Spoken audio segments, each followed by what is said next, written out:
Kumusta?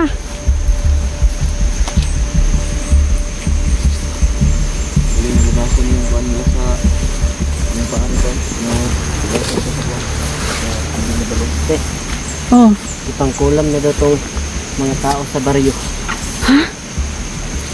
Tama yung sinabi ng mga diwata. Pila ka buwak ang biktima dito, Sol? Kulang. Ibarang lagi ng gawas ng mga Black Witch. Karon. Padanggupid ko na.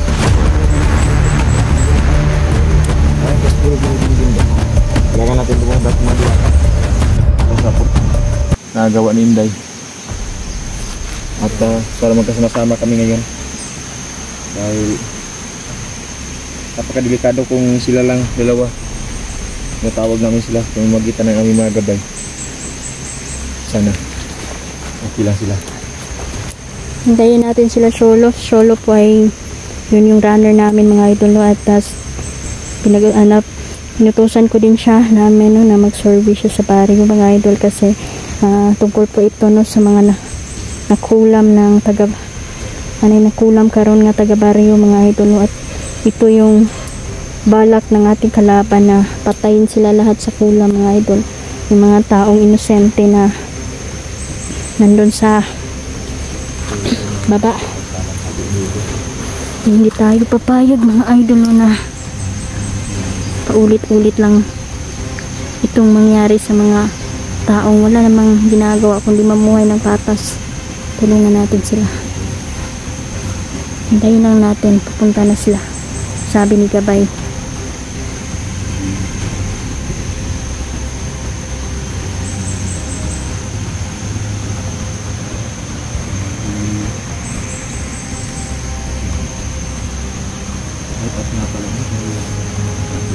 Ganda yung buhay ko.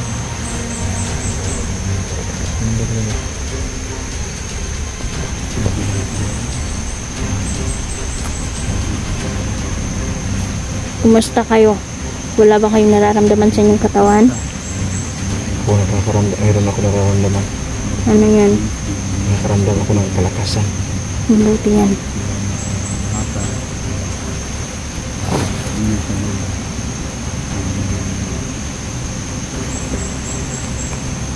Ang dahiling ko ay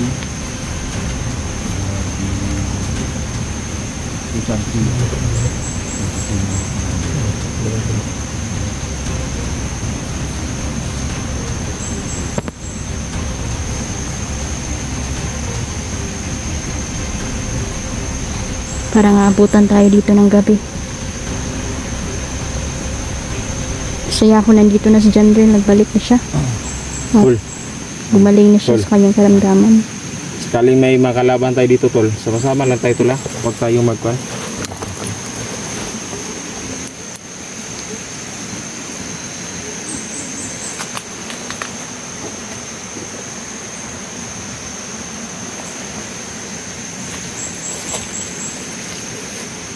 Sul.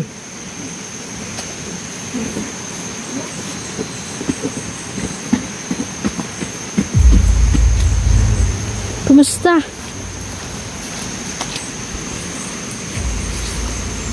Hindi nalabasan yung paan nila sa yung paan ko na tugasan ko sa ko na hindi na balong. Oh. Ipangkulam na daw itong mga tao sa baryo. Ha? Tama yung sinabi ng mga diwata. Pila ka buwak ang biktima dito, Sol? Itong kulang. Ibarang lagi ng gawas ng mga Black Witch. Karon. Ipadanggupid ko na. Doon daw ka dito sa diwata. Mayakin, puro buniding-ding ba? Kailangan natin bumunta sa mga diwata.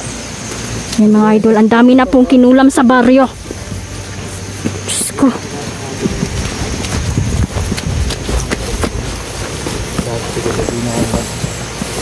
Nakabadlong na sa mga bandido dito sa kuwan. Kauban na sila mga Black Witch karon. Pero saan na sila dahil? Mga itom na sila dahil? Yan yung talagang pumapatay talaga yan sila. Mga Black Witch, mga mambabarang. Yung mga White Witch, no? Na nagkikayuban dito nakitaan, patay na. Patay na? Diyos ko. Basta may nga sintomas sila. Kailangan kong puntahan sila mga idol. No? Kailangan magpakalat tayo ng mga depensa. Ang burot-burot ilang panit. Ini kanyang hubag ilang mga naon. May mga bata din. Hindi pwede to. Hindi pwede na mamatay ang mga inosente. Kontrahin natin ang mga barang. Mga kondo. Kapastangan talaga. Mga babarangay dira, ang bigyan na gila sila dito. Kung ano mang ginawa nila sa mga tao, ibabalik natin sa kanila. Triple. Punta tayo sa aking mga kaibigang diwata. Kailangang tawagin lahat ng mga insekto susugod sa kalaban. Padala kay insekto na. Papadala muli ako ng mga insekto sa kanila. Hindi maubos-ubos ang kalaban dahil marami talaga sila. Pero nababawasan natin. Hindi nauubos ang mga sakim na tao, mga idol. Mga maiinggitin sa kapwa.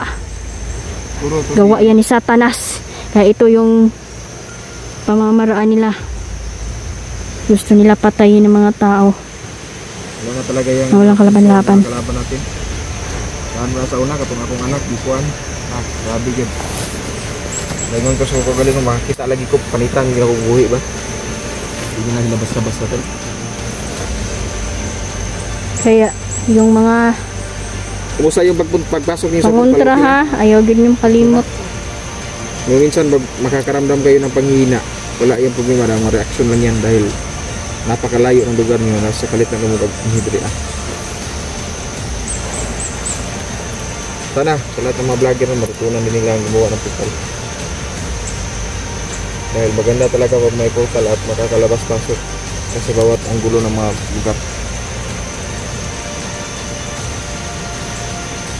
Hindi basta-basta ng mga bando. Mga bandido na mga kauban ko. Ano yung mga kauban natin na kauban nila nga ka ng mga black wheat, ang uban mga manananggal, ang uban. Din, kumusta? May mga nabalitaan ko kay Sulo na nagkakaroon ka rin ng mga vision. Mukhang magagamit natin yan. Aray ginamgo din. Kasi napagalaman ko na ito si Dindin pala ay malapit na kamag-anak ko ni Pipito.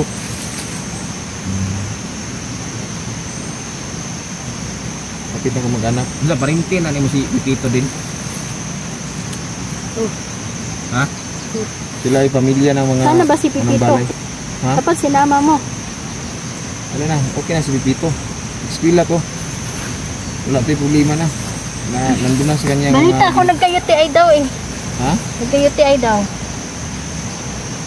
Pinainom ko na ng kuwan, tubig sa balon. Hindi na siya maglilisod ng pag-ihi. Tol, balita ko tol, ikaw din daw tol, nagka-UTI. Wala na. Nung nakaraan na yun, yung maraming coke sa bahay ba? Napasubraan ko ng inom ng coke. Kaya kayo, huwag kayong uminom ng maraming cokes ha. Kaya uminom ka din ng tubig sa balot tol. Uminom ako ng tubig sa balot. Ay balon. Si Kuya John rin, nabalitaan din kita na UTI ka. Oo, kumain lang siya ng barnacles. Ayun tol, kumain ako ng barnacles. Walang ibang ginagawa. Sobrang laki ng barnacles doon. Masarap talaga pag Malat-alat ba? isaw-saw sa suka. Malat-alat sa mga kaidol pag nasa barnacles. Nasa ako naman yun na pan talaga yun na masarap talaga yung mga barnacles. Lalo na yung matataba na barnacles, ay grabe. Malaki yung mga malalaki na mga barnacles. Hindi nyo alam yung mga barnacles mga idol, yung mga seafood yan. Barnacles ba? Mukhang dito na tayo magpapagabi ngayon. At parating na yung pangit-ngit. Sa mga barnacles tol, dagang ginag ka ng kuwan ba? Dagang nagka ng epekto sa mong gawas. Kahit nag-uusap tayo dito, alert pa rin tayo ha. Huwag tayo magpasabihan siya kasi yung mga kalaban natin, meron silang mga sniper. Ginawa din natin. Kasama mga sniper. Nandun, no? Na motor ba? Sniper na motor. Pagpasok namin sa portal, nakita namin si Commander Butod. Kilala mo si Commander Buton? Oo. Commander Sapyot. Oh, nandun na rin siya. Tayo no? Sigurado ako may gagawin naman yun na kabugastugan. Sabi, Hindi ko din alam tol bakit ganyan yung pangalan niya. oh, bang pangalan nun? Hanggang Butod. Kasi butod tol. Pag sinabi natin butod tol, malaki yung tiyan. Oh, malaki yung... Grabe. Totoo bang kaya yung Parang- sinabi mo sol? Parang buntis yung... Oo. Kailangan Madam natin Sapyot, nakilala mo yan tol? Oo. Lalaki yan si Commander Commander Sapyot. Sapyot. Babae yan si Commander Sapyot. Yan, madam. Oo, madam. Malaki yung kanyan. Malaki yung tiyan pero wala yung ubot. Yung tiyan niya yung Sapyot.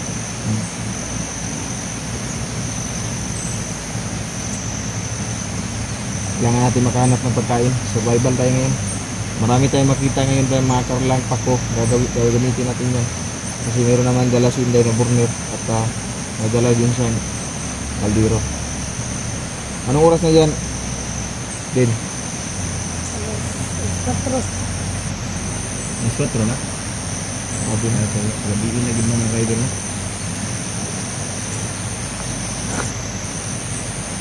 Ang maganda kasi nito, marami na tayo. Hindi. Sana kung hindi pa yan nag-rider si Mario. So nabalitaan ko kay Inday mo kung may pag-asa pa yun ba? Ilang break ang Mario ta? Ha? Ilang break ang Mario? Ilaw eh. Isa nga Mario. Kato nagkuha sa kong anak ko. Apo ni Lolo ba? Apo ni Lolo So, ba? ayan mga idol, no, ay nung pinagaling ko pa po si Mario mga idol kasi piniling ko kasi pinagaling ko tapos kinausap ko siya. Gusto May karamdaman siya daw? kuan ba tapos bandido no. Oo, tama. Tapos pag talikod na to, pag off cam na ako, idol na ako siya. Ginawa pag yun siya gamay. Yun na ako siya Mario. Alang-alang kay Lolo. Papagalingin kita. Malaki kasi yung utang na loob mo sa batang yun, no? Pinaulit-ulit ko siyang tinanong mga idol no na parang nahihiya na po si Mario mga idol na sumama sa amin. Sabi ko kaya kitang patawarin pero kapag lumabag ka sa susunod at magtra-rider ka, pag ginawa mo yun ulit, natin yung si Mario. siguro yung mga diwata na yung papatay sa kanya talaga. Kasi malaki yung kasalanan niya sa akin. Buhian na ako siya sa gubat. Wala na. At least na gampanan ko na yung role ko sa kanya. Pero sana magbago siya. Sana magbago siya mga idol. Hindi ko naman siya pinabayan, pinabaunan ko ng mga pagkain. Gusto talaga niya na sumama muna siya sa mga idol no. Na Sumama gyapon siya sa kilusan. gusto lagi niya makita yung papa. Di magyapon to niya mailhan kung asa yung papa. Daghan big nag-rape sa yung mama no. Sa botol kani yung papa ni yung papa ni yan yung trapo kuan bandido kanino. Bandido gayang papa no. Si Commander Mario Senior. Sabi na kung bagto na. Ha? Sabi na kung bagto. Yung papa niya Gusto lagi niya makita ang ay papa isang bandido, niya. tol. Sabi ko, pwede mo mang ni-rape ng mga bandido. magsabay na lang unta mi mga idol ba. Tutulungan ko naman siyang hanapin ang kanyang ama. Pero hindi lang dapat madaliin mga idol kasi marami pa tayong misyon.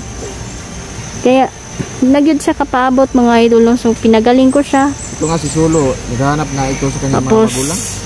Pero humingi naman siya sa akin ng tawad sa amin. Napaka-pasensyoso, Pero napaka-masunurin. Nasa yung mga hindi natin hindi natupugan ng mga tao mga idol na Pero ayaw sa atin o ayaw sa mama. kasi Malaya na siya. Pero hangad ko pa rin ang kanyang kaligtasan. Sana nasa mabuti siyang kamay. kasama na ito. Sana hindi siya magsisi sa kanyang desisyon na tumiwalag sa amin.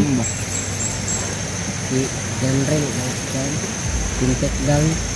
Pero nilagyan ko ng orasyon ng kanyang Lintik kag manok sa lasang ba? nilagyan ko siya ng orasyon mga idol once mag-tridor siya. Survival yan. Sure, Patay ko siya mga idol. talaga yung Kaya mismo yung mga insekto na ka, ang humusga mamintik ka. sa kanya. Sahay, managpad, bukag sabi niya. Ang sapon. Managtadoy. Mahal ang saging ron. 8 ang kilo ron sa saging nga fried chicken. O mapan pa ka, makaluyan pa ka 10 kilo at 10 ang kilo. Fried chicken. Kilo. Saging.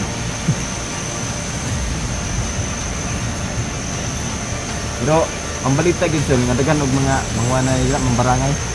Oo. Isa may kanang main jud nga mambarangay di sir. Nakaila ka. Si Agwa. Agwa. Na lalaki. Okay ka lang din? Nag-iisip yan sa kanyang crush. Meron daw siyang crush. Iwan ko kung bakit Agwa ang pangalan nun. Ano yung pangalan ng crush mo, Din? Cute? Pag kuhan siguro kung gusto payan pang Agwa. No. Yung kaha. Ikang, Yung kaha ang ating bawal. ikang nagkaka-love na to si Dindin ba? Ayun mga idol, no, may class pala to si Dindin mga idol.